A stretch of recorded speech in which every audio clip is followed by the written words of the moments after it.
Entonces, partamos de este principio. Los medios de comunicación en los Estados Unidos, el día de ayer o antes de ayer, daban ganador a Chávez con a Capriles con 7 puntos sobre Chávez. Esto a boca de urna. Es decir, los canales en los Estados Unidos anunciaban desde las 6 de la tarde que el ganador por 7 puntos era Enrique Capriles. Por supuesto, en Venezuela dieron un comunicado muy fuerte que sentenciaba que solamente lo que viene a ser la OMPE venezolana, podía dar los resultados a las 8 o 9 de la noche cuando se cerraran todas las mesas. Entonces, cuando esto sucede, este acontecimiento sucede, se desmorona el espíritu muy alegre que existía en los Estados Unidos para ver caer a la dictadura de Chávez y ver incorporarse a Capriles como presidente, porque Chávez, con caso realmente inédito en la historia de las elecciones en Venezuela, ganaba por la diferencia de 2 dígitos a Capriles, quien es verdad, como ha dicho Chávez, tenía el apoyo del 85% de la prensa escrita, el 90% de la prensa televisiva y un 75% de la prensa radial en Venezuela. Chávez se ha defendido solo con su canal, Telesur, contra todo este poder mediático, fuera y dentro de Venezuela, para anunciar que Chávez ya era un derrotado, tanto por su enfermedad como por su estado anímico en torno a sus 14 años de mal gobierno.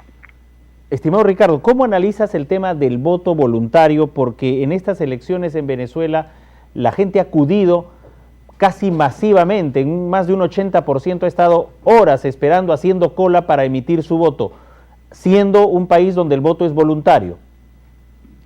Bueno, el pueblo y la gente recordará que yo siempre propuse en Lima que el voto fuera voluntario, porque el voto voluntario es como el matrimonio es voluntario, a nadie nos obliga a casarnos con una mujer o con un hombre, ¿no? Una mujer no puede decir me obligaron a casarme, no.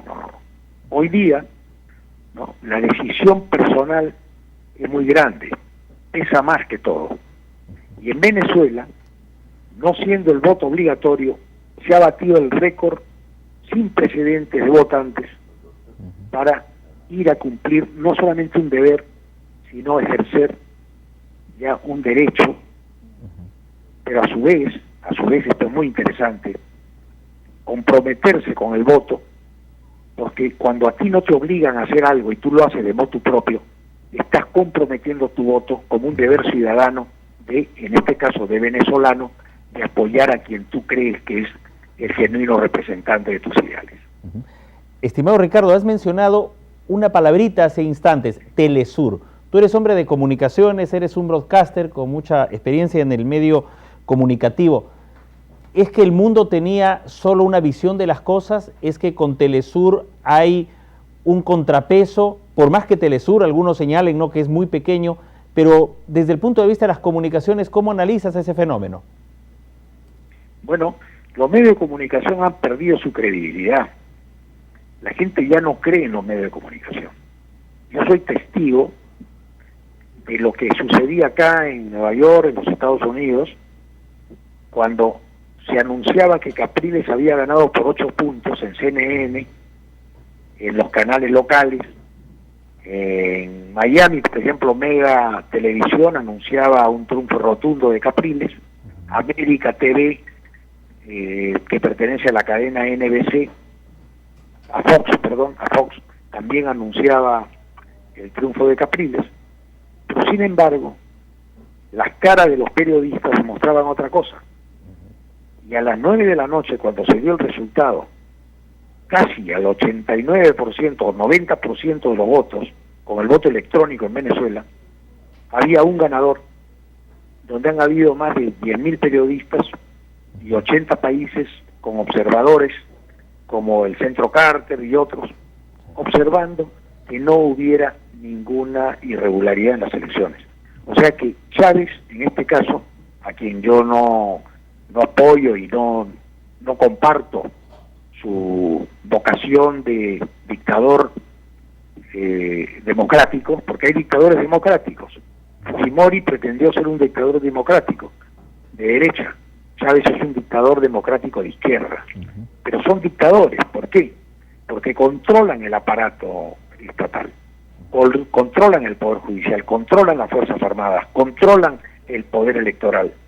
Entonces, al controlar todo esto durante 14 años, como pretendió hacer Fujimori, controlan también el alma de una nación.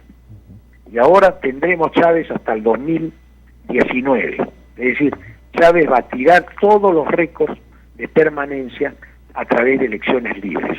Por eso es que nosotros hemos criticado siempre que las elecciones ya no las maneja el pueblo en sí y por sí mismo, sino por la influencia que ejerce tanto el poder político, en el caso de Chávez, o el poder mediático, en el caso de Chile, cuando ganó Pinochet y Pinochet se quedó por eterna memoria en Chile. Son las dictaduras que se consolidan y que no estamos de acuerdo con ninguna de ellas, porque tanto Chávez con su estilo como Pinochet con el suyo lograron consolidarse en el poder y cambiar la historia de esos países.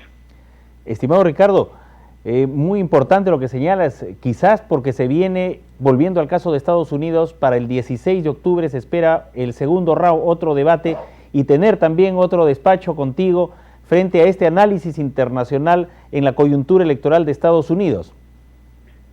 Bueno, con el mayor gusto. Yo estoy acá observando que hay dos acontecimientos que van a cambiar la historia del mundo, ¿no?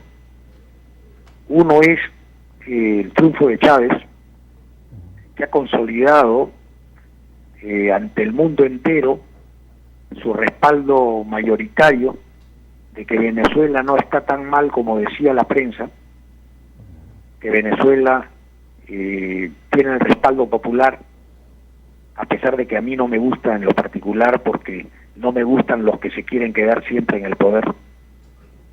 Pero el pueblo venezolano, de manera, recordemos esto, no obligatoria, ha acudido a las urnas a elegir a un presidente que bate todos los récords históricos en Venezuela, con una diferencia mayor de 2 dígitos sobre su cercano competidor, que tuvo el 85% de la prensa y de los canales a su favor.